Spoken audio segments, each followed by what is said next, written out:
misconceptions about biohacking. Oh my God, that you have to have a lot of money, that you need to be a man, and that you need to spend so much time doing it. If you just change the timing of what you eat, not what to eat, you're gonna notice a massive improvement in your health. So you're gonna change three things. Number one. Welcome. I'm Alyssa Nobriga, your host of the Healing and Human Potential podcast. A place for you to discover the multidimensionality of what it means to be human. Over the past 20 years, I've trained thousands of coaches in my methodology, leveraging my experience as a former psychotherapist, and I'm here to share with you all the wisdom and insights that I've learned along the way. Each week, I'll share with you life-changing tools to support you in awakening and manifesting your dream life from the inside out.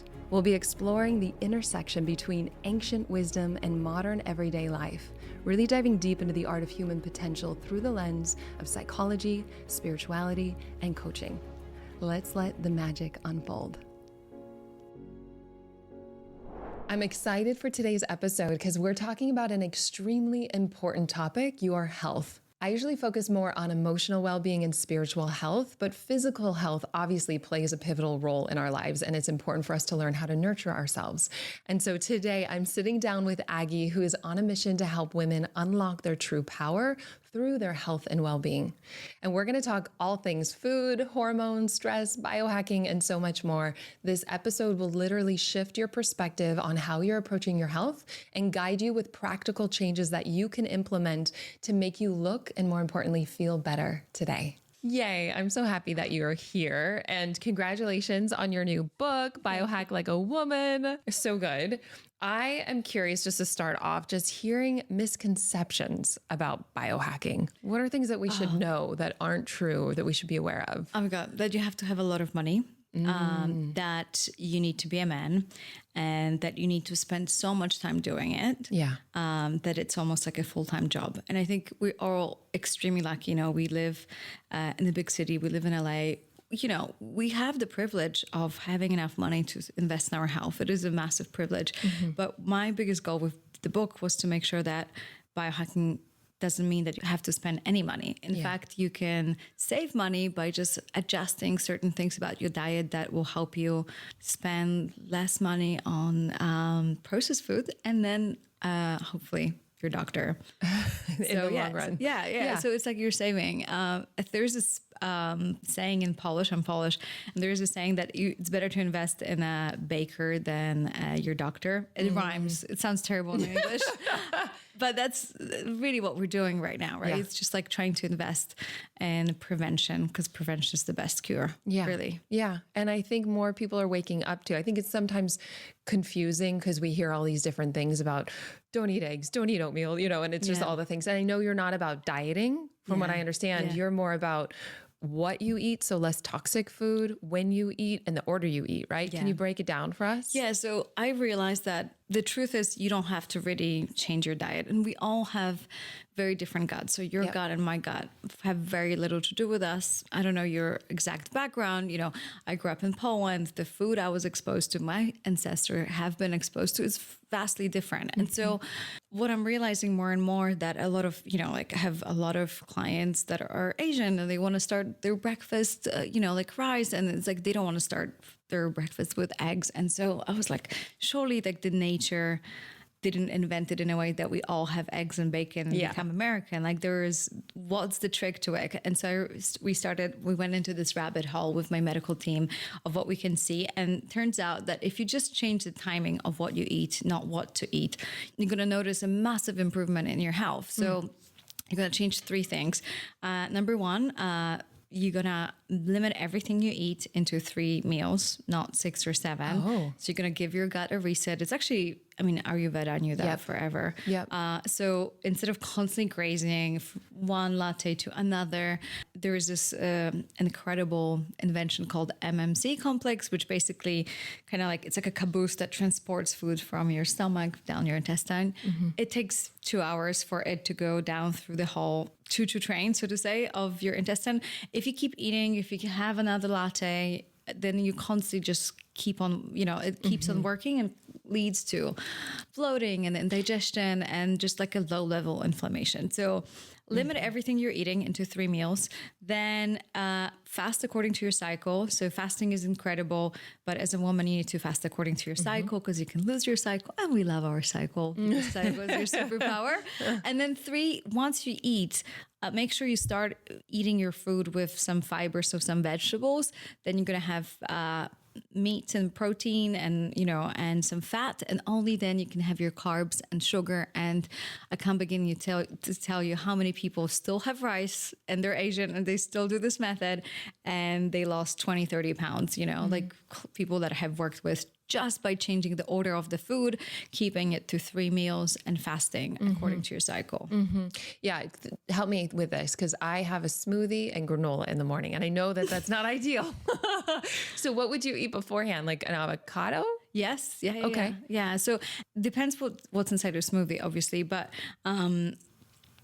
you want to breakfast literally breaks your fast. It's the longest fast of the day you're going to have. Even if you're not really fasting, I'm guessing at least you have a 12-hour break. I actually do intermittent fasting. Okay, perfect. So even if you didn't, the chances are that 10 to 12 hours you're going without food. So your body is almost like waiting, like it's sitting there. It's like, what's coming? What's coming? So if you eat anything that's sweet, that obviously it's going to create a massive glucose spike in your body, which will then lead to you wanting to have more sugar and carbs throughout the day. Half a bar of chocolate a day. Yeah. Yeah. So that's dark like chocolate. Yeah. So that's like it's completely normal. But if you, I know it's the hardest thing to divorce your breakfast, but just change up here the routine, eating something first that's more like vegetables or. Yeah. So for example, my mom has her sweet coffee in the morning and her sandwich, ham and cheese sandwich. And obviously processed carbs are even more likely to cause a glucose spike. So your sweet smoothie is not as bad, quote unquote, than her, you know, sweet coffee with the toast. So I was like, Mom, you don't need to change your breakfast. Why don't we try a buffer hack? I was like, have an avocado beforehand, add a little bit of MCT oil, so like healthy fats into your sweet coffee. You won't feel it. Add some collagen powder to your coffee, and just a little bit more, something green. I called green calories. And turns out Mom lost 25 pounds without changing by changing her breakfast. Small micro diet, like just different things. So she added more things instead of even eliminating, and she didn't have to divorce your breakfast. So I know people are like, oh, I know you're going to hate me that I eat smoothie or this. I'm like, honestly, add more things and you will lose weight, you know? And then over time, what you will notice is you'll probably be like, I don't even feel like having sweet breakfast anymore. Right? Because I think it's like a habit. I think I just gotten into a habit. I'm pretty good at changing the habits. Yeah. But it's good to know the modifications we can make and that it's not that out of reach. Yeah. And it's like, there are 2 schools. Yeah. And I don't know what, you're a coach, so you can tell me which one is better. One is through discipline and through kind of like, maybe not negative self-talk, but it's that idea of like pushing and hardship. And that's a very masculine way of making a change. So going against your biology. So all of these 75-day hard and sugar detox or whatever it is that makes, instead of your biology is craving a donut and you're like, no, come on, use your self-discipline, you weak little piece of ass.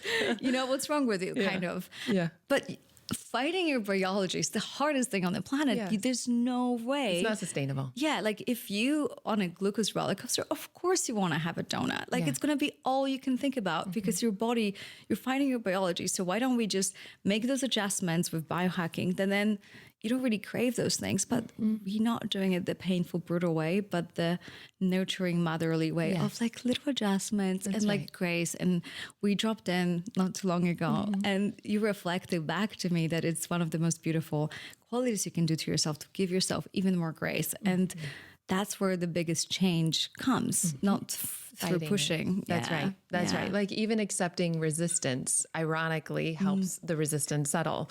And so I think when we push, we bring fire to fire. When we push these parts of ourselves, like we should be different, it's trying to help us change, but it oftentimes paralyzes us. Yeah. And just to bring that more feminine approach of softening, of welcoming, and then integrating the masculine from there.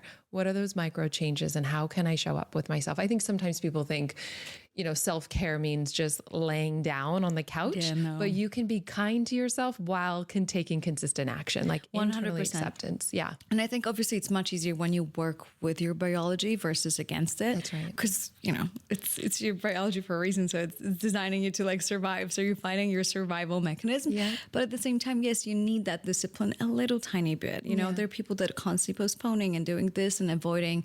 And I often come from a place of like, what's the most uncomfortable thing right now? Mm-hmm.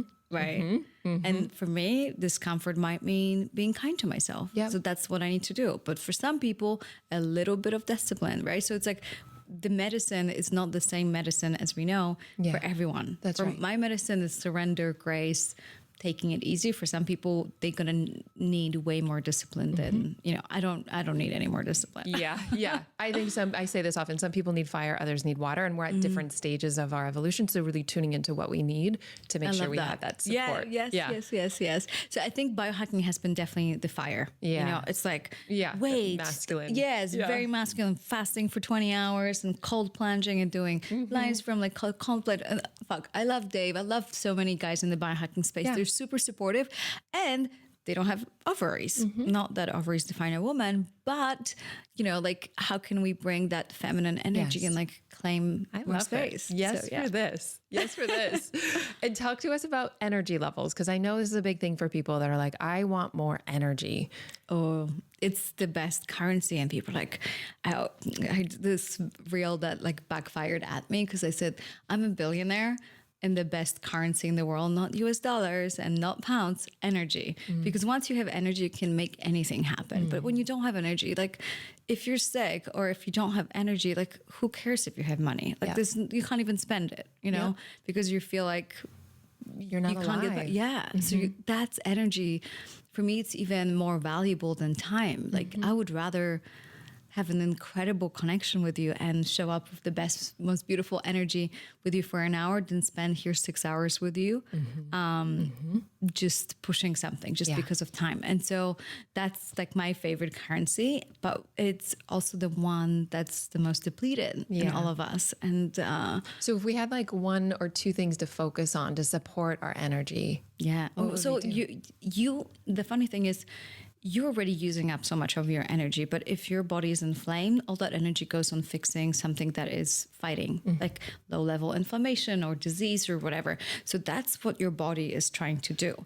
So if you get to heal yourself, that energy can be directed into something else. That's the whole idea, right? That like if you put a little bit of attention to how to optimize your body and heal the dis-ease that your body's in, the discomfort that your body's in, all of a sudden you can use that energy for something else. And that the easiest way is regulating your hormones, right? Because your hormones, whether it's glucose, that energy crash, when your glucose is going down, you will feel extremely tired. You're going to get to a point where you just, I don't know if you're listening to this interview at 2 or 3 p.m. and it's going to be this moment where you just feel like, oof, I need a coffee and a cookie, right? That's it, right? That's the energy that you feel like you don't have, but in reality, it's just biology, just taking it in away. And that's sort of like the surface level change rather than working it at the root cause.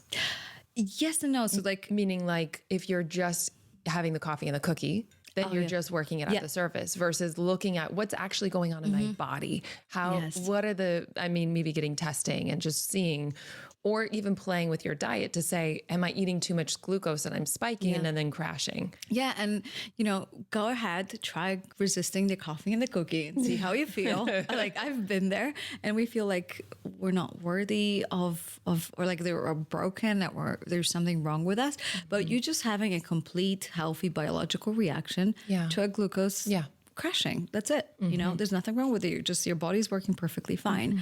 Right. And we eat so many processed carbs and we normalize having pasta and white bread, which give us that roller coaster and even smoothies, right? Like smoothies are just like a big part of what we eat. And it feels like it's such a good hack, but I realized that I would rather chew my food and have all that fiber myself than go for smoothies. So that's a very unpopular opinion. Interesting. I like it though. I like it because this has been such a habit for a while that I'm open to exploring. I like testing things out and seeing what works for my body. Yeah. So that's like a big part of biohacking is like, ooh, let me experiment on myself. Like, well, how would that make me feel? But my issue with smoothies is that one of the most incredible books, it's Breath, the Lost Science, the Lost Art of Science of Breathing. Anyways, I don't remember, but Dr. Nestor, and he basically says that when you are breathing, that we don't chew enough, and so our palate isn't like developed enough. So the more we chew, the better bone structure we have. We look better. We are healthier, and that kind of like blew my mind. And so he's like a big fan of like even chewing a very healthy gum to make sure that you chew as much as possible, because our ancestor chewed a lot, but we have white bread, soft avocado, everything we eat is kind of soft, so we never properly spend 10 or 15 minutes chewing. But when you chew, you produce digestive enzymes, so it helps you digest things. If you drink a smoothie, like that's my experience at least, that when I drink a smoothie, I just drink it and there's not enough time for my digestive enzyme to like produce the enzymes. And so I'm way more likely to get bloated and way more likely to not absorb the nutrients because I didn't have the enzymes to break down the food. So it just kind of goes through. Interesting. Yeah. Okay. Thank you for that hack. I'm going to play with that. Yeah. Or just have digestive, like you can supplement digestive enzymes with your smoothie. But I noticed that for me, chewing has been like a superpower. It helps, people are like, what did you do to your face? That looks so good. I'm like, stop doing fillers, started chewing my food. The natural way. Yeah. The old school. Yeah. Good. Yeah. Imagine having a fulfilling career doing what you love, working from anywhere in the world, setting your own hours while making good money and a big impact. If that lights you up, then I'm super excited to share with you today's sponsor, the Institute for Coaching Mastery. This is my robust, accredited year-long certification program for new or seasoned coaches, therapists, leaders, and those just looking to up-level their life in a profound way. We have an amazing community of students from all around the world who have really started their journey to expand with us both personally and professionally. And this experience is designed to give you the 3 things that you need to thrive. So first, you have all of the tools and support you need to move past what's been holding you back so that you can completely change the trajectory of your life. And then you learn how to masterfully and confidently facilitate transformation with your clients or your team, regardless of your niche. If you want to do health, business, relationship, or you just have no idea yet, we hold your hand through that. And then lastly, you'll receive my 6-figure and beyond signature roadmap that's customizable to meet you wherever you are.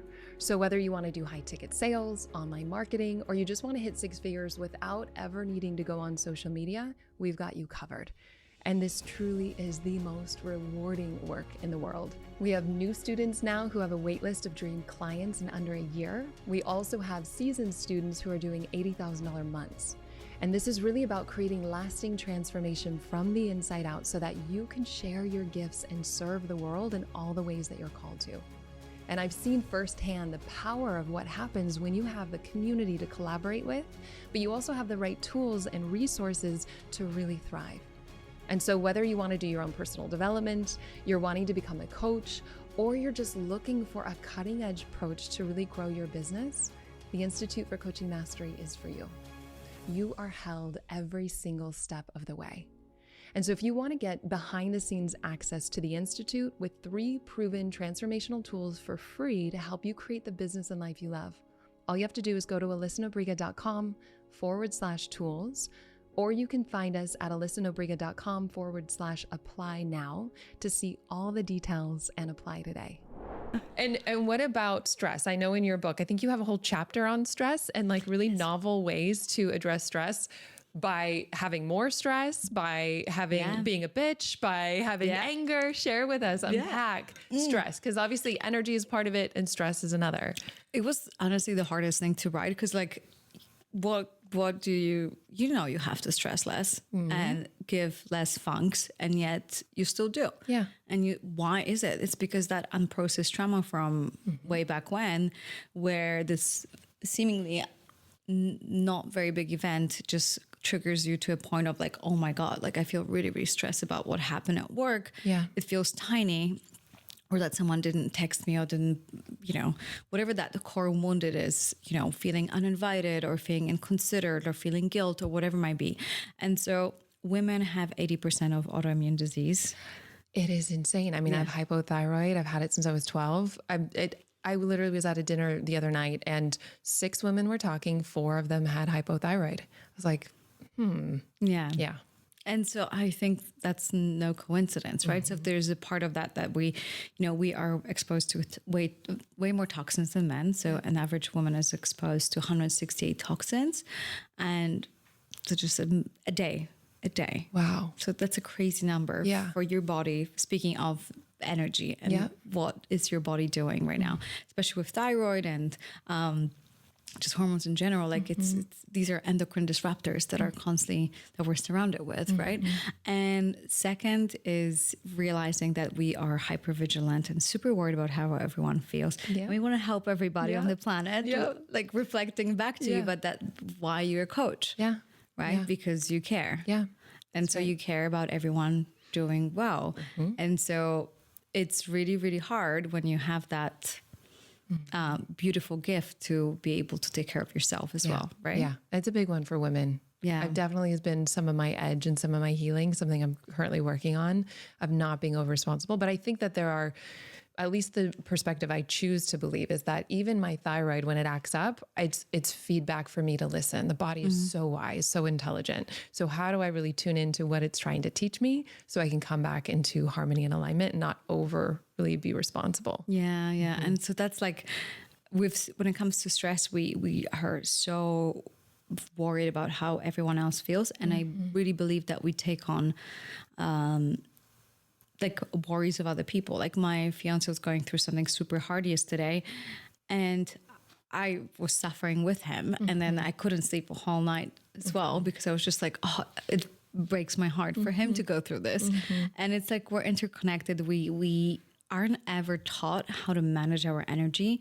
And like empathy is a superpower, but it's like, how can I protect my energy so I don't burn myself out? Yeah. And that's something I'm still learning, because I feel for people, for everyone around me. And unless you're very good about protecting your inner circle, then that's a sure way to develop some sort of disease in the body, right? Where your body truly is asking you to pay attention. That's right. So yeah, because the body's the densest form. And so it's usually the place where if we haven't learned in another way, or if we haven't gotten the feedback, that it's more obvious. I'm so curious about, I love the body-mind connection. A lot of my work is around somatic psychotherapy. So I love that. But from a biohacking perspective, I'm curious, have you seen much around mental health and biohacking, right? The body-mind is very connected. Oh, I'm totally with you. I don't know what Dave Asprey thinks about that. But for me, it's like, I know that like,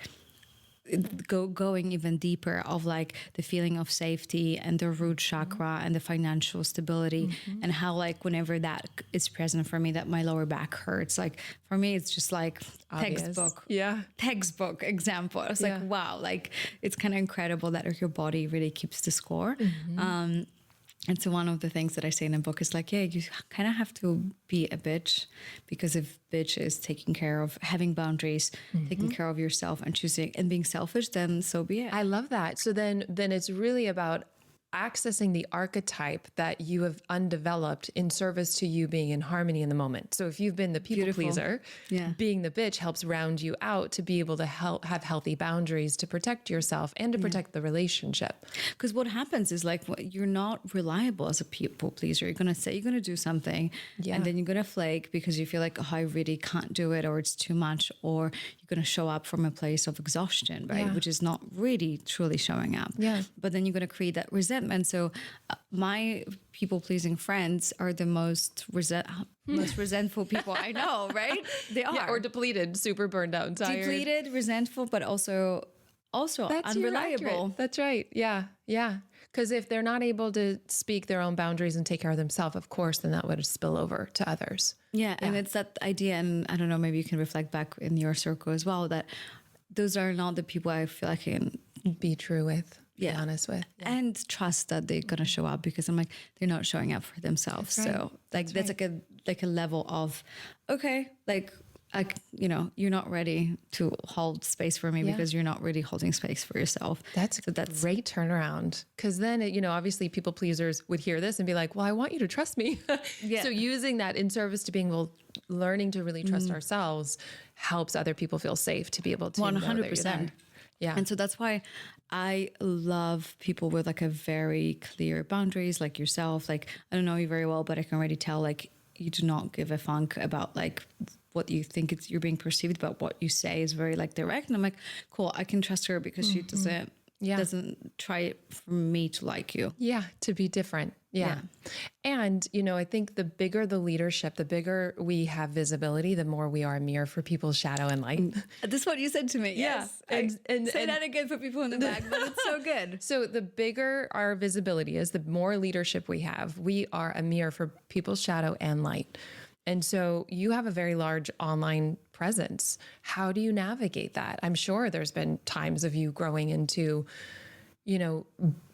just doing the healing work around yourself and being a stand to stay true to yourself. I just want to acknowledge you for that, because people can project and assume, and it calls us forward to just do our work. Yeah, 100%. And I think it's just like, it still shows that, especially with the book, where the book has done so well. It's such a good book. I'm so happy. Yeah. But yeah, and that work starts getting out there in the world. I mean, even myself, like if I do a social media ad and I wear no sleeves, people are talking about how threatening that is for some women. I mean, ads go out far, right? It's not your warm network marketing. And I'm just like, oh, that's fascinating. Like people really give me a lot of advice around my eyebrows or how I should dress or all of these things. And because I feel very confident in the way that I look, it doesn't trigger something. But if I have any insecurity where they're pointing to, it would access something, right? Yeah. And so I think doing our inner work can really reflect, and being able to show up and share our message, being in our leadership, taking care of ourselves physically, emotionally, mentally. Yeah, 100%. It's honestly, I used to feel not in a victim mentality, but I was like, wow, it's definitely not easy to be in the spotlight. But now I'm kind of feel like, wow, what a gift, what a pleasure to have that mirror, constant mirror. It's like never ending. It's like, I'm like, wow, freedom. I get freedom. There you go. That's just like every single day. And I think just having healthy boundaries as well, and slowly working towards like not being hands down in the business, but kind of just like having the buffer of my team. Yeah. So I don't have to deal with obviously I love projection. The good, right? Yeah. But like, I love the good one, but at the same time, I feel like that's just like, as I soften, I need to have better boundaries, right? Because my goal for the next 5 or 10 years is to soften even more. And I can't, if anyone on social media can have access to me and to my space. So I really need to create a buffer that not everyone has access to me. Not everyone can send me a mean message and be mean. Like, that's just having that like buffer of like, no, it's not that easy to access this, Yeah, good. Yeah, and I love the internal softness while having external supports set up. Yeah, because we can have that internal while we still move forward. Yeah, because as you can tell, like if you're living your life anywhere, you already get unsolicited advice and feedback, whatever. But if you're like go out there and people start commenting on your top and your arms, and you're like, what? I never pay attention to my arms. That's so interesting.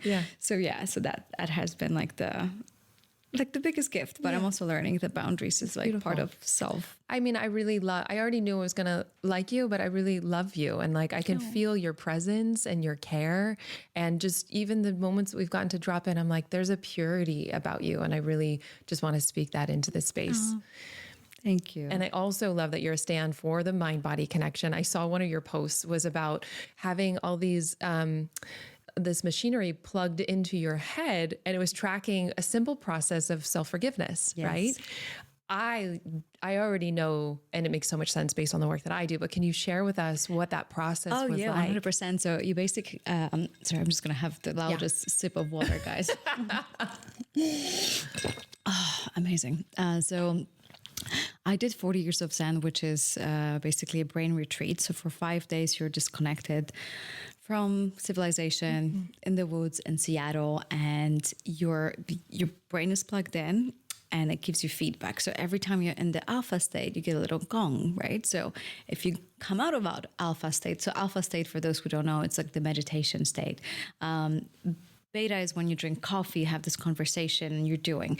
We live in beta state. We wake up, what do? Grab our phone. So we immediately snap out of this beautiful alpha, which is where you manifest things into existence, and the big ideas can come to you. That's also the gamma. Anyways, so there's feedback. So for the first time ever, I was like, oh, wow, so I can actually see what alpha feels like, because I'm getting feedback. Or whenever I leave it, it's just, good silence. I'm like, oh, wait. And so what's really amazing that the brain gets rewarded and wants to hear as much gong as possible. So you end up literally just like trying to figure out a way how to go back to alpha. And in that state, you're doing different exercises. And one of it is the forgiveness process. So I did it on everyone. And on last day, day 5, I did one on myself. And that was definitely the hardest, right? Because you go through the process of, which I think the mistake, we chatted about radical forgiveness and how you understand that there is nothing ever to forgive, including myself. But, because there was nothing ever judged. Yeah. Other than the mind doing it. But what my issue with that is, I was never really letting myself feel anger and disappointment.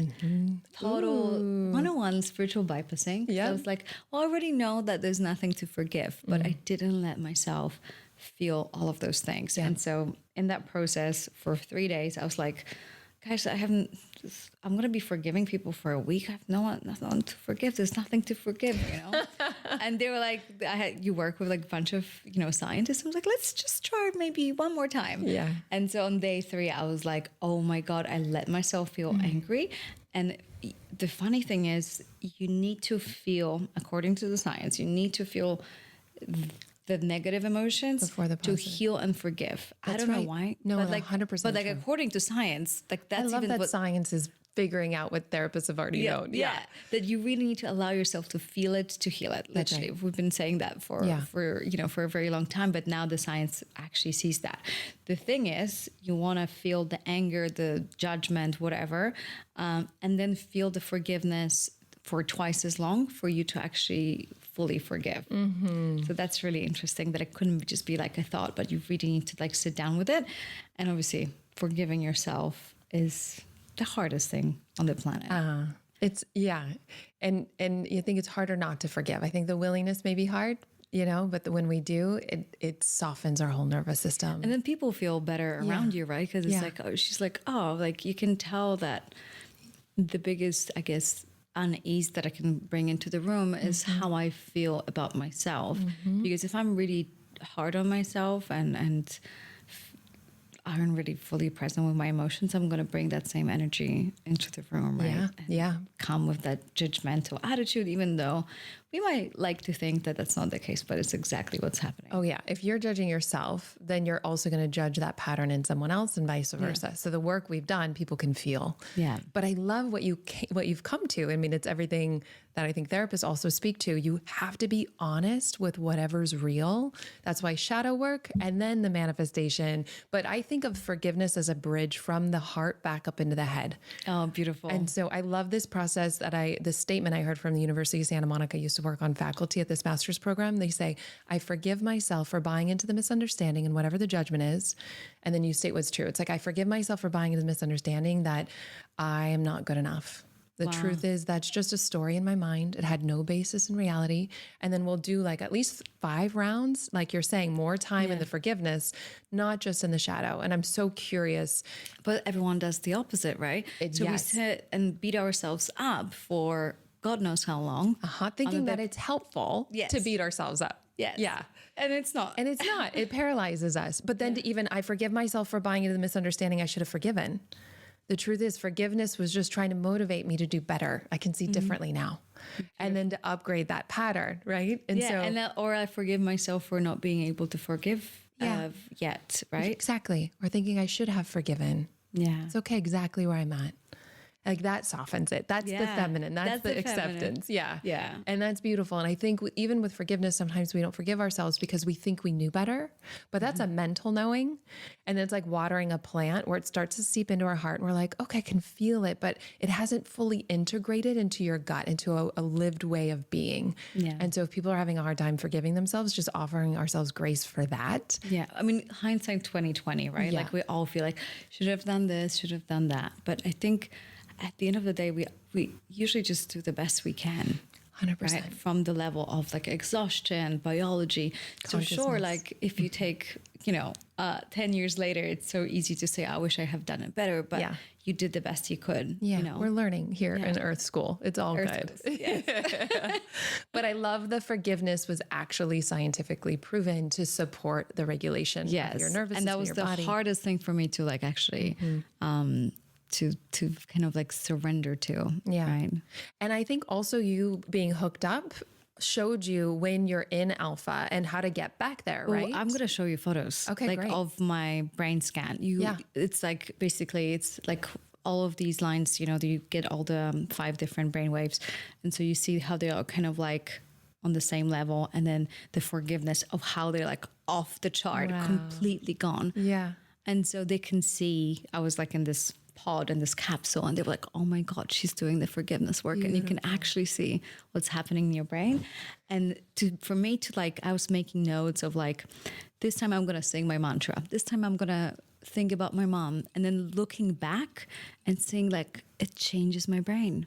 That's it's amazing. something that we always thought of like thinking, like whether they're singing mantras or just. You tried different ones and you watched your brain. And what did you see? So like, my alpha, so like the meditation state, when I am singing a mantra to myself, whenever I'm thinking of my dog or my mom, they say like even when you're self-pleasuring or having sex, your brainwaves are like skyrocketing, and that's why.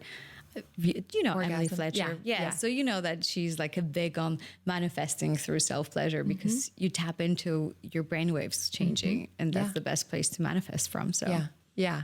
I find when I'm at a peak state of pleasure and oneness, I don't want to go into the mind. It's kind of beyond the mind. But yes, and I'm curious. I literally want to hook people up and use my tools with them to see the science behind it. I feel like there's literally, I had this conversation with Dr. Gundry, and I was like, if I had a spare billion, I would just run so many studies. I'm very curious. I would love to do some science on the tools that I use in my programs. That would be fun. Yeah. And so what else have you seen with biohacking and supporting your nervous system? I think it's like for women, it's different. Like, so I would first look at your HRV, so heart rate variability, and then go from there and like where in your cycle that you're at. Because a lot of times we see those male-centered practices like cold plunging, and we think that's so good for us, we should do it. And maybe you're 7 days before your period, and this is not the time for you to cold plunge because it's already, your body's going through a lot of stress, and this is too much stress, right? Oh, so I didn't know that. Yeah. Okay. Yeah. So it's all about, cold plunging is stress, and it's like you have to do a little bit of a math of like, okay, so now if I'm 7 days before my cycle, my body progesterone is peaking, doesn't like stress.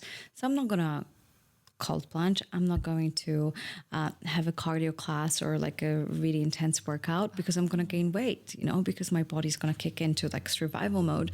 So I'm just going to take it easy. So you can actually slow down and still lose weight by giving yourself a grace. Yeah. What about when you're on your cycle? So at the first 2 days, during the first 2 days or 3 days, you still take it easy. But then day 4, you can 100% go fasting. You can already enter, this is where your estrogen is rising. And that's where you can 100% do cold plunging, do like a 2-day fast. And push yourself at the gym. Okay. So good to know. I always thought, I think that I'm most sensitive right before the premenstrual cycle. And I'm sure that, I don't know if you touch it on your book, but I'm sure that menopause and all of this conversation is going to be helpful biohacking for women. And it's happening so early, right? So like this book is definitely just for women that are still menstruating. And I literally said, I'm going to have a baby book, or my pregnancy book, and then one on menopause, because it's just like writing from experience. But as my medical team has been like helping me even research just to understand what's going to happen. And the truth is we're surrounded by these endocrine disruptors that are triggering perimenopause so much earlier, right? Wow. And so even egg retrieval or freezing eggs can like kick that in a little earlier than normal. And there's so many things we can do with biohacking, whether it's supplementing, you know, I'm not going to bore your listeners to this, but like there's many things you can do to extend your fertility 100%. Yes, absolutely. Yeah, I've heard quite a few friends that naturally had babies in mid 40s. Yeah. And, you know, wanting to have babies from their body and the health and the consciousness of where they are now versus when they froze their eggs. So I know it's always a personal I feel the same way though. I feel like I think if you have frozen your eggs, if this feels like the right choice, amazing. But like my choice about freezing eggs was not an informed one, because I didn't realize my body has a potential down-regulate and potentially cause me to have perimenopause earlier. Like that wasn't exactly communicated to me, but the more doctors I speak to, they can see it in their patients. I also like the idea of having the child from the consciousness of the person that you are versus who you used to be. Like when I look back and I'm like, okay, like I definitely love who I'm loving myself so much more. Yeah. My vibration's very different. And I hope we keep sharing that as a message of women. Like as I get older, my life gets better. And I see my mom rocking her 70s, silver hair, like fell in love, never been more in love in her life. I'm just like, she's traveling the world. She's buying a dream home. I'm just like, we need more women sharing about how beautiful it is to age and feel more mature, more inside of ourselves. And stop glorifying as well, like the fact that like you need to be a young mom. I think it's like if you're an old mom, it's almost like it's a shame. And if I were to have kids out of my belly, I would have done it late 30s, early, like around now. Yeah. I just feel more ready. And so wherever you are in your journey, it's all good. Whatever unfolded, just coming but it's like, there's no better or worse, right? So like when you're younger, you have more energy, you're way more like a friend to your child, and you have a very different perspective. When you're older, you bring something completely set of values. So why don't we just stop judging other moms for being too old or too young or whatever? Because at the end of the day, we're just projecting, but because we don't feel secure about being a mom. But at the end of the day, they're perfect. Like the child chose that mom to come onto this planet at this time because the child wanted to have that experience through this human being. Yeah. So it's perfect, even though she's freaking 42. So like, get over it, people. Yeah. You have been so open about your skin and hair and sharing that I think you said you had hair loss and like acne. And patches. I mean, I can't tell that at all. Can you share with us your journey with that? What insights you've discovered? Like, you know, when your body's paying attention and you don't have energy, you're like, okay, I'm going to have another coffee. But the moment your skin and your hair is falling out, you're all like, now I'm paying attention. And the body's like, yes, she's finally listening. A lot of times people think that hair and skin are just this thing that like, you know, you go to a dermatologist or you get another cream. But the truth is it's just a symptom of an absolute shit show that's happening inside of you that your body's trying to manage. And it's like sending these signals to help you pay attention to that. So like for me, it has been definitely healing on the inside out, not the other way around. So I love it because our world sort of, I don't talk a lot about physical health but I do talk about mental, emotional well-being. And, you know, I talk a little bit about physical and somatic specifically, but our worlds kind of go at it from a different point of view, but same from the inside out. So you're going to the root cause in the body and I'm going to the root cause. I'm curious about the body. So that's why I love having you as a voice here on the podcast, but also to the root of the emotion, to the root of the mind, waking up from it. And so it's the same intention of root cause instead of just working with it topically, creams, which are fine. But if you don't treat the root cause, you're going to have to use lots of creams. And 100%. And he's like, people are like, oh, you know, I don't have any money. It's like, hey, here's how you budget. Well, stop going to Starbucks. And I'm just like, oh, like this is not how you build generational wealth by saving yourself to go to Starbucks. And the truth is, I always like to think that like originally I got very much into self-growth and Tony Robbins, and that has been my dream. And I'm like, how am I doing biohacking? I wanted to be doing what you're doing. But the truth is, like, it's just, the end goal is still the same. That's right. The person that's the healthiest, happiest version of themselves. I just realized that from my experience, it's like, if I help people figure out biology, everything else, it becomes so much easier. But there's also that whole thing about mind over body connection, right? And how you can, with the right tools and the right support, there's so many things that you can overcome and overcome your biology, right? Yeah. Like, it's like, It's that's the next level. potential. Like Joe Dispenza 101, right? Where you can, you can change that. And so wherever people are resonating, follow that first and trust it. Yeah. But I know that people are going to be listening. They're like, okay, I'm feeling inspired. I want to take action. Where do I start? What are some of the things that are grounded that you recommend people that may give them the biggest bang for their buck? I think eating food in the right order, eliminating toxins as much as possible, whether it's glyphosate, heavy metals, and fish. I think it's like a big one for women because we all like to eat fish, right? White fish is like full of heavy metals, and that leads to hair loss. So that I would pay attention to that. How about salmon? Wild salmon is okay. Yeah. Okay. Yeah. So salmon's good. But tuna is, for example, not good, which is, I love tuna. A lot of mercury, right? Yeah. And so that would be like making sure that you manage the amount of toxin that you put into your body. That would be a really, really big one. Primarily through food, you think? Because I know there's environmental toxins. I have an air filter in my house. Yeah. I mean, the list is almost endless. The biggest one I think for women is tap water. We had this conversation. Yeah. Why do I you drag? have the largest, you have like a jug of water that you carry, which I love because you want to have clean water. Yes. So I'm like, I know that most people don't have access to amazing water. Yeah. And so mine is, I have these like delivery's happening right now as we speak, but they bring those beautiful glass jars that I get to refill, and they pick it up and they change it for me. And then I have like a water structuring device, and just feel like we're 70% water, and how we talk to, how I talk to my water. Maybe it's a little woo, but like I feel an incredible difference, right? Yeah. To like have the basics figured out. And back in the day, the Aggie from a few years ago, she would have a margarita for $17 or $18 and a tap water for free. Because I was like, I'm not paying $3 for water. Is that ridiculous? Fast forward to today. Yeah. I pay $17 for water. And I'm like, and I don't drink, right? And I'm like, oh no. Like, it's funny how like it's changed, right? Now I'm like a water connoisseur. I'm like, yeah, it smells really good. So it's really true that it's like the very thing that you're putting the most of. Like if you're having a bag of chips once a month, that's fine. Yeah. But if you're having something every single day, like moldy coffee or fish or oatmeal that isn't organic, that's full of glyphosate, that sticks in your gut lining and creates leaky gut and inflammation, then just figure out your everyday basics. And, I'm a big fan of supplementing just because I don't think we get enough nutrients in the diet and such a... And the soil that we have now. I don't know if you love supplements, but I do. I have a lot. Yeah. I do a lot of testing on my body just to see where I'm at proactively to make sure that I'm getting the right nutrients. I'm taking care of my gut. I mean, I think gut, I went to India, maybe it was even Peru when I went with my dad when I was 18 for this shamanic journey. And I drank water that just messed up my gut. Then India did the same thing. So I've been actively healing it. And I share this all the time. When Mark Hyman was on, I plugged it. I'm going to plug it with you.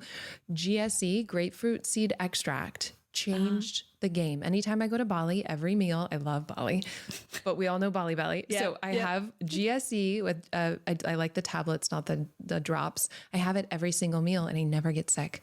I've even been in Bhutan eating with the local people, like tribes people with our hands on the floor, and I didn't get sick. I'm like, I usually get sick because I have such a clean body now. Yeah. And GSE has saved me. Wow. Well, I'm impressed just because this is exactly what I'm going to go and get. Yeah. Yeah, highly recommend. Oh, amazing. Yeah. So quick hacks. I'm all about like the efficient, quick ones. And I also just want to hear from you, the biohacking. What some are your favorites? Maybe share with us some of the things that are affordable and maybe more luxury. Okay, so really affordable, I think figuring out your bedroom. So making sure that your bedroom is pitch black is a big one, without electronics, without any, most people live in very light bedrooms that you can, if you can still see your hand at night, and it's like, no, it's too bright. I just wear an eye mask. But you Tell me. Yeah. I'm like, what? You have like light receptors on your skin. So your skin, if it's too bright, like it wouldn't go into such a deep rest. So making sure it's super cold, super dark. I've noticed that has worked best for me, and investing in really good like curtains, and blackout curtains like properly. So that has been super helpful, because like you rejuvenate during sleep. It's a free hack. And sleep is everything. Most people, they just have really bad sleep, and I'm like, honestly, you just need good curtains, keep it cool, and remove all the electronics, all the lights and whatnot, and you're good. So that was one. And then more expensive hacks. I would say, like, for me, I know that my biggest, like supplement, without that supplement, you have to adjust a lot to your lifestyle. And I think for me, especially, like taking the anti-aging and supplements and peptides has been, it is cutting edge and it's not cheap, but like I see an incredible difference. I'm like, I live in a sick society. None of this is set up to make me feel good. Yeah. Like this is a very unusual environment. And so your house. I wanted to have I wanted nature. I wanted an enchanted forest. I was just gonna say, like, this is probably the only place, but very few places in LA where actually it's built to make you feel good. But most people live in apartments, and it's dark and it's small, and they don't have access to the sun first thing in the morning, and all of these things that make them feel like low level anxiety. Yeah. Right. So that would be like a big one. Yeah. I did plasmapheresis, which is a high-end experience. And I did that when I went to Costa Rica recently. It was like an oil change. I felt fantastic. It helped with inflammation. It helped with clear brain. I love the oil change. I really enjoyed it. Hyman does it all the time. And so I was like, okay, I'll do this. I also did it around the same time I did the stem cells. So I don't know, but I have a sense it was because I started feeling it right away with the plasmapheresis. High end again. I'm also really loving hyperbaric chamber. In the past, I've done a lot of NAD, but I've noticed that it went up and down with NAD for me. Oh, interesting. So I'm doing less of that. Like kind of when I if I'm feeling burnout at work, I'll do NAD. I just have them. I can inject myself here at the house. Amazing. Breath work, right? Yes, is always. Yes. I woke up because I just finished a launch, and I woke up and my brain was just fried. It was just like, I cannot think anymore. I had gone through so much content, and I did some breath work and I felt fantastic. So just, the free access to just deep belly breathing, like you were saying earlier, can really make a difference. Breath, water, sleep, honestly, the basics. Yeah. Clean water, like you're saying. Yeah.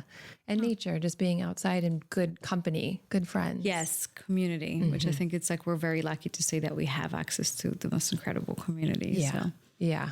And I'm so grateful that you came on here. Tell people, I know they're going to want to get this. Where do they find your book? Just on Amazon. You can go to, I can't believe I'm promoting Jeff Bezos, but whatever. Yeah, it's Biohack Like a Woman. You can get it at Barnes & Nobles or any other store where you can buy the books. It's such a good read, and it's practical and actionable. And I'm so grateful for who you are. Thank you for coming on. Thank you for having me. Oh, you're so sweet. Thank you. Thank you so much for doing this work that changes the world, starting with yourself. It truly does make a difference. And if you're finding value in this podcast, a cost-free way to support us is by leaving an up to 5-star review. It does mean the world to us. And as a thank you gift, we're going to send you one of the most powerful tools that you will ever discover. You're going to get behind the scenes access showing you how to live into your full potential without letting fear hold you back from stepping into your dreams. Just head over to Apple Podcast or Spotify and leave a review now. You can take a screenshot before hitting submit and then go to alyssanobriga.com/podcast to upload it. And make sure to have your automatic downloads turned on wherever you listen so you don't miss any of the upcoming episodes. I have so much magic I can't wait to share with you. And you can find all this information in the show notes below. But lastly, if you're on Instagram, I love connecting and hearing from you. So come on over and say hello. I'm at Alyssa Nobriga. Thank you again for being here. I cannot wait to share more with you.